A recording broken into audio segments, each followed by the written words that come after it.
All right, thank you very much. It's a pleasure to talk to you about Bunker Hill today. The Bunker Hill story, I think, really starts with the team that we have. Our executive chairman, Richard Williams, former chief operating officer at Barrick Gold.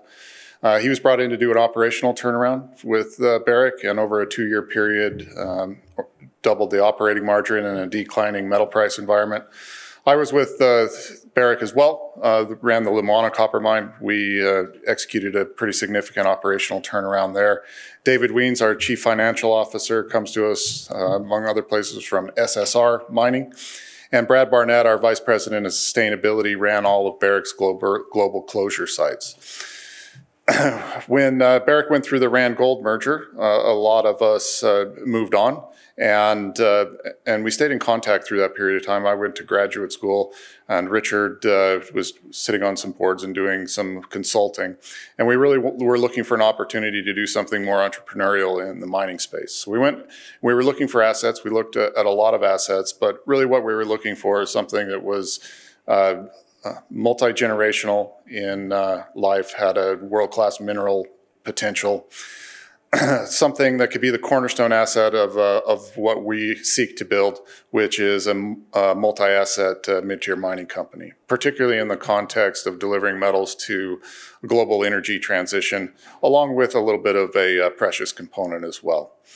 We were also looking for an asset that was in a North American jurisdiction. Now, those type of assets have something in common. They're usually owned and are being operated, unless they're distressed. So we were also looking for a distressed asset, and we found what we believe is the perfect asset in the Bunker Hill mine. The Bunker Hill mine operated continuously for over 100 years in the Silver Valley, northern Idaho. Over that period of time, produced 165 million ounces of silver and over 5 million tons of base metals.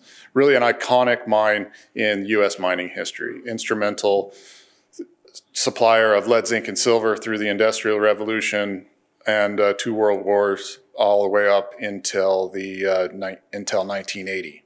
100 years of operating with no environmental controls or regulations really resulted in what can only be described as an environmental disaster. And the federal government, quite rightly so, stepped in, and the mine was shut down for environmental performance reasons. The federal government, under the Superfund Act, has spent the last 40 years cleaning it up. In 2017, there was a consent decree reached which settled all historic environmental liability.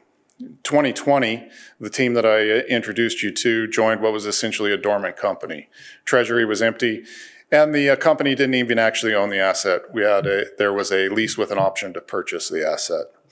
We raised a little bit of money and went from essentially a flat stop and focused on advancing the project in 3 main areas. One, on the technical front, doing some drilling and making sure that we had a proper 43-101 compliant resource in place. The second one was to work with the EPA to restructure the settlement agreement so that we could meet some outstanding water treatment payment obligations that the current owner had through free cash flow when the mine was started up. And in addition, looking at securing the financing required to initiate a startup. About this time last year, in December last year, we achieved really kind of 3 key milestones. One, we achieved that modified settlement agreement with the Environmental Protection Agency. We were able to purchase the mine, and we were able to secure a non-equity financing package with Sprott Royalty and Streaming. That was really the catalyst for what's been a pretty busy year, advancing technically, getting a pre-feasibility completed, and setting the stage for a restart. On a resource perspective, 7 million tons of measured and indicated material, which is what the PEA pre-feasibility is based on, predominantly zinc economics, although historically it was a very significant silver producer. The zinc dominant nature is just the reflection of the type of mineralization that we're encountering first in the mine plan. There's 2 types of mineralization, or 2 mineralizing events at Bunker Hill. The first one was a zinc-dominant mineralizing event. The second was a more silver-dominant galena mineralizing event. Important aspect about Bunker Hill is that it's on 100% private land, 100% patented mining claims. That means that our regulatory authority is the state of Idaho, and we don't fall under the federal regulatory authority or the NEPA permitting process. That's a key factor to how we've been able to advance from essentially a project that was on care and maintenance with no prospects of advancing, with no resource, to the point where we're looking to be in production by fourth quarter of next year. Zinc, it really is a kind of an emerging metal and has a broad base of support in the global low carbon energy transition. It's been declared a strategic metal by the US government, and the zinc price has really withheld the last kind of turmoil and downturn in the global economy quite well. Pre-feasibility and some of the top line metrics that are in the pre-feasibility which has been filed. You can see the economics here. The takeaway here is strong economics, very modest CapEx, and that's it because of the amount of existing in-place infrastructure that we're able to leverage.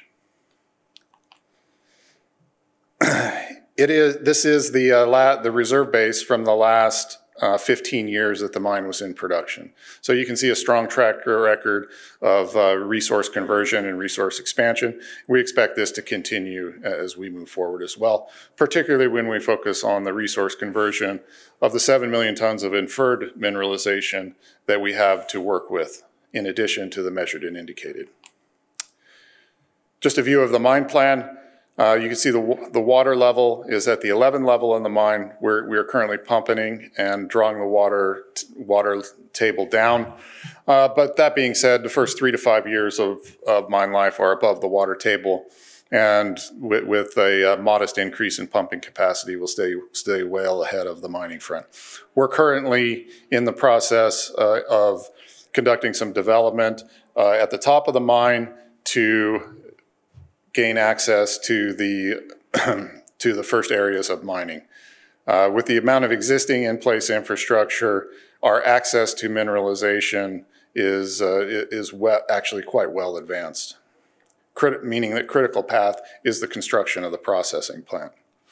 On the processing side, we acquired a processing facility from the Ponderay mine. It's about 140 miles away, ideally suited to our purpose, 2,000 tons a day, differential flotation, and capable of making a lead and a zinc concentrate. That process really resulted in the first key activity and milestone from an operational perspective for us. We were able to demobilize and relocate that mill ahead of schedule and under budget. It's now sitting in our yard ready for construction. Some of the team that we've been able to bring on, we're advancing this project with local contractors and beginning to build our team. In particular, we've been able to attract some very top-notch talent from some other major mining companies. Tom Francis, our general manager, was running the Kennecott mine for Rio Tinto, and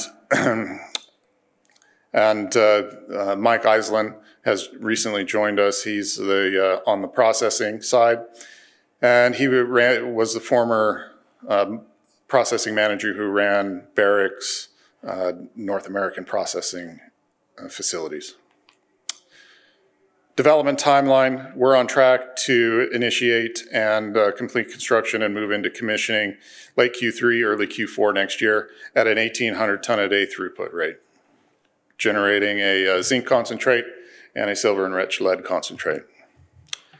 Project financing, you can see the financing package primarily through Sprott royalty and streaming.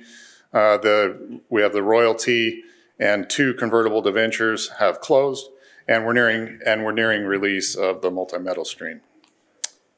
On the exploration side, Bunker Hill is the shallowest of all the major mines in the Silver Valley. For comparison, the Lucky Friday mine is down and has mineralization and reserves down over 9,000 feet. The Corgalina complex is down around 6,000 feet. Bunker Hill, although it was the biggest mine in the Silver Valley historically, ran for over 100 years. It's only down around 4,000 feet. Never really had to look below the shaft bottom because they were always able to replace reserve within their existing mine footprint above the shaft bottom.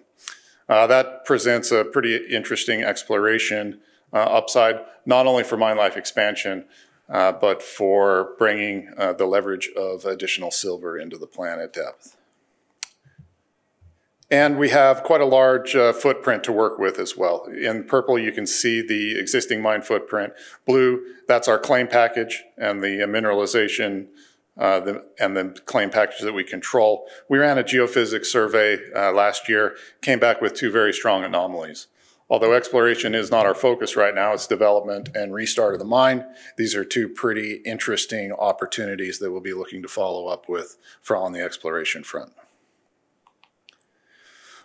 On the ESG side, we are in a socioeconomically challenged area of the United States. When the mine went into closure in the 1980s, it had a significant negative impact on the local economy. And we see the restart of Bunker Hill as a core economic activity that will allow a regeneration of a socioeconomically depressed area of the Western United States. And we see this as an opportunity to repeat in other areas in the Western United States as well. There's a lot of phenomenal mineral endowments in areas that when mining stopped for one reason or another, really left some significant environmental and social and socioeconomic challenges. And we think that, that with the right approach, that those challenges can be met and that opportunities for an emerging multi-asset mining company are plentiful across the Western United States. So just to recap real quick, the team joined what was essentially a dormant company in April of 2020, and we've come a long ways. We've done 3 drill campaigns, published 2 43-101 compliant resources. We conducted 2 PEAs. We purchased the mine, reached a modified settlement agreement with the EPA, financed in large part the restart, and we're looking to bring this mine into production by the 4th quarter of next year. Thank you.